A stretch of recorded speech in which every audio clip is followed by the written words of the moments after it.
జగన్మోహన్ రెడ్డి గారు ముఖ్యమంత్రిగా ఉండగా రేషన్స్కి సంబంధించి వెహికల్స్ పెట్టి నేరుగా ఇంటికే చేర్పించే విధానం తీసుకొచ్చి భారతదేశ చరిత్రలోనే ఎక్కడా లేని విధంగా జగన్మోహన్ రెడ్డి గారు అమలు చేస్తే ఈరోజు చంద్రబాబు నాయుడు దాన్ని తీసివేసి ఈరోజు రేషన్ షాపుల దగ్గర అవ్వా తాతలు పడుతున్నటువంటి బాధలు మీరు చూస్తూ ఉన్నారు టీవీ ఛానల్స్లో.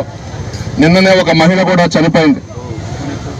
దాదాపు 9,200 వెహికల్స్ ఆపరేటర్లు ఆధారపడి దాని మీద జీవనం గడుపుతుంటే వాళ్ళ పట్టగొట్టిన ఘనత కూడా చంద్రబాబు నాయుడుది.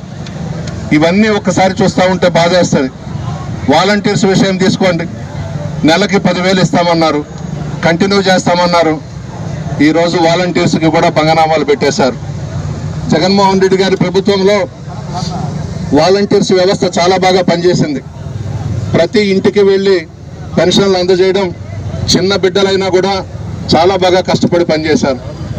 ఈరోజు ఆ నెలకి 10,000 ఇస్తానన్నటువంటి ఆ జీతం ఏమైందో వాలంటీర్స్ని పట్టించుకునే వాళ్ళే లేరు ఈరోజు.